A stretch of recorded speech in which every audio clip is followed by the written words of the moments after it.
Central அதையும் நம்மால் காட்சிகள் பார்க்க முடிகிறது. பாலா, நிச்சயமாக சுசித்ரா, மேலதிக விவரங்களோடு நம்ம தொடர்ந்து பேசலாம். நம்மோடு நேரலையில் இணைந்திருக்கிறார் குரூப் கேப்டன் திரு வினோத் அவர்கள். சார் வணக்கம்.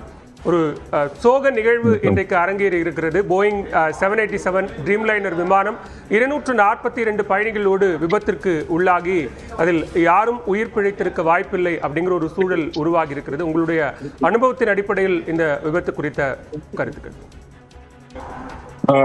2-3 பாயிண்ட்ஸுங்க. ஒன்று, இந்த டேக் ஆஃபுக்கு அப்புறம் நம்ம என்ன பார்க்குறோம்னா, ஏரோப்ளேனுடைய வீல் சொல்லுவாங்க, அண்டர் கேரேஜ்னு சொல்லுவாங்க. அந்த வீல் கீழே இருக்கு. பாசிட்டிவ் டேக் ஆஃப் ஆகி ஒரு பாசிட்டிவ் கிளைம்ப் ஆகும்போது ஃபர்ஸ்ட் வீல் மேலே போகும். அதுக்கப்புறம் தான் இந்த ஃபிளாப்ஸ்ன்னு சொல்லுவாங்க. அதாவது ஏரோப்ளேனுடைய விங்ஸ் இருக்கு இல்லையா, அதோடைய இந்த பின்னால இருக்கிற போர்ஷன் வந்து கீழே வரும் டேக் ஆஃப் டைம்ல. அந்த போர்ஷன் கீழே வர்ற போர்ஷன் வந்து ரொம்ப நேரத்துக்கு அப்புறம் தான், மேலே ஏறினதுக்கு ஒரு 1000 அடி ஆனதுக்கு அப்புறம் தான் அந்த ஃபிளாப்ஸை வந்து மேல எடுப்பாங்க. ஸோ இதுல வந்து நான் என்ன க்ளோஸ்அப்பா என்ன பாக்குறேன்னா, ஃபிளாப்ஸ் மேல இருக்கு, இந்த வீல்ஸ் கீழே இருக்கிற மாதிரி இருக்கு. இதோடைய என்ன ரீசன், அது பிளாக் பாக்ஸ்ல இருந்தா தெரியும்.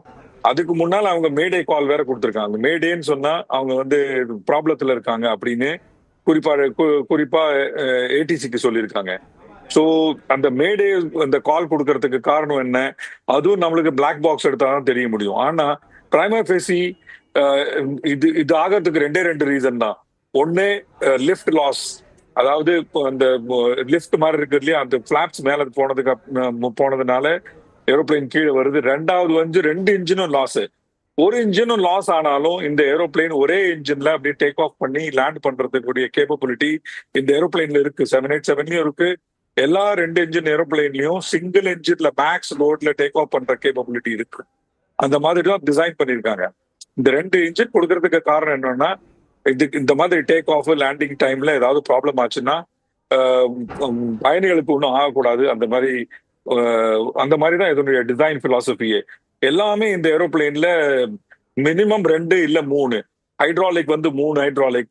எல்லா கம்ப்யூட்டர்ஸும் 2 3 கம்ப்யூட்டர்ஸ். ஃபிளைட் ஆகுமெண்டேஷன் கம்ப்யூட்டர்ஸ் சொல்லுவாங்க, இல்ல ஃபிளை பை வயர் கம்ப்யூட்டர், அது 4 இல்ல 5 மினிமம் இருக்கும். ஸோ எல்லாத்துலயும் இந்த ஏரோப்ளேன்ல ரிடண்டன்சி கொடுத்துருக்கிற காரணம் பயணிகள் போற சேஃப்டிக்காக. ஸோ இது சிங்க் பண்ற ரீசன் வந்து 2ங்க. ஒன்னு, லாஸ் ஆஃப் லிஃப்ட், ரெண்டாவது loss of power. Loss of lift வந்து ஃபிளாப் போன காரணமா இருக்குமோ அப்படின்னு ஒரு கொஸ்டின் மார்க் நான் போடுறேன். ஃபிளாப் வந்து மேல போறது எலக்ட்ரிக்கல் ரீசன்ஸாவும் இருக்கலாம், இல்ல எனி அதர் ரீசன்ஸாவும் இருக்கலாம்.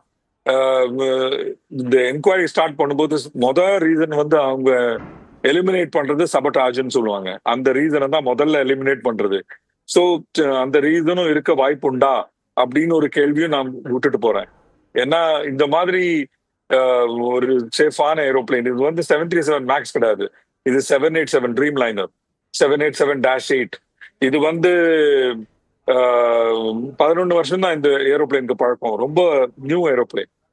ஸோ அந்த மாதிரி ஒரு புதிய ஏரோப்ளேன் கூட இந்த மாதிரி சேஃப்டி இஷ்யூ ஆகிறதுக்கு வாய்ப்பே கிடையாது, unless you have loss of lift or loss of engine power, complete engine power. 2 நாட்களா தொழில்நுட்ப கோளாறு காரணமா நம்ம விபத்திற்குள்ளான இந்த 787-8 போயிங் விமானம் இயக்கப்படலை. இன்றுதான் அது இயக்கப்பட்டிருக்கு. தொழில்நுட்ப கோளாறு முழுமையாக சரி செய்யப்பட்டதா அப்படிங்கிற கேள்வியும் தற்போது எழுகிறது.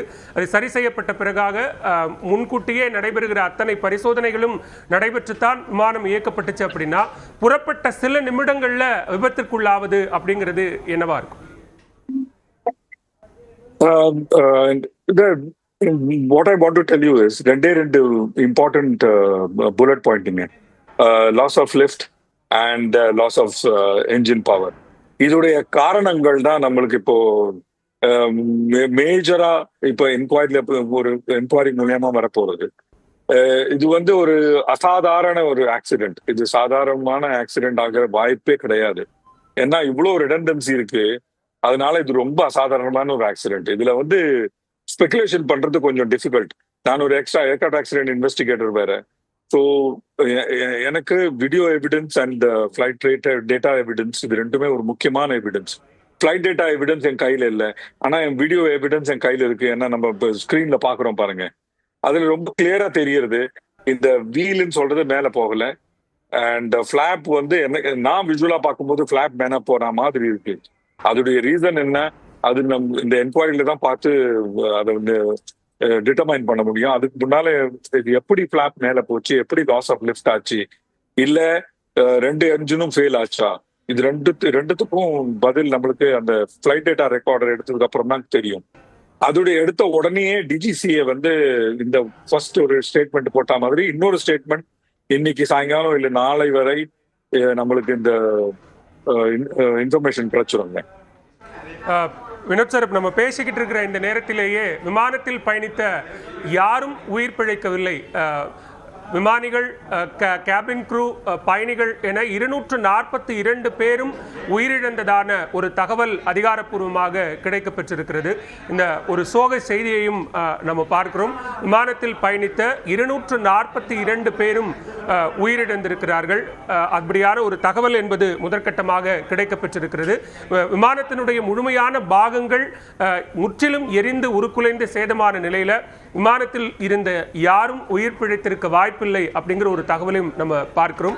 நீங்க குறிப்பிட்டீங்க, இந்த விமானம் ரொம்ப குறைவான வயதுடைய விமானம் தான், ஒரு விபத்துக்கு வாய்ப்பில்லாத விமானமாகத்தான் இது பார்க்கப்படுகிறது அப்படின்னு.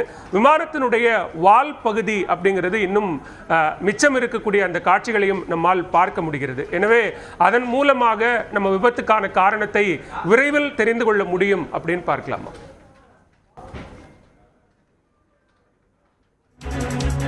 தொடர்ந்து பேசலாம் திரு வினோத். தற்போது விபத்திற்குள்ளான போயிங் 787-8 ட்ரீம்லைனர் விமானத்தில் ஒருவரும் உயிர் பிழைத்திருக்க வாய்ப்பில்லை என்ற தகவல் வெளியாகி இருக்கிறது. விமானிகள், கேபின் க்ரூ, அதே நேரத்தில் இந்திய பயணிகள், பிரிட்டிஷ் பயணிகள் உட்பட 242 பேர் இந்த விமானத்தில் பயணம் செய்த நிலையில் விமானத்தினுடைய பெரும்பான்மையான பாகங்கள் முற்றிலுமாக எரிந்து உருக்குலைந்த நிலையில் இதில் பயணித்த யாரும் உயிர் பிழைத்திருக்க வாய்ப்பில்லை என்ற தகவல் வெளியாகி இருக்கிறது. விமானம் மிகச் சரியாக அகமதாபாத் விமான நிலையத்திலிருந்து 1:38 மணிக்கு புறப்பட்ட நிலையில் 9 மணி நேரத்திற்கு மேலாக பயணித்து லண்டனினுடைய காட்விக் விமான நிலையத்தை சென்றடைய இருந்த இந்த விமானம் அகமதாபாத் விமான நிலையத்திலிருந்து புறப்பட்ட சில நிமிடங்களில் மிகச்சரியாக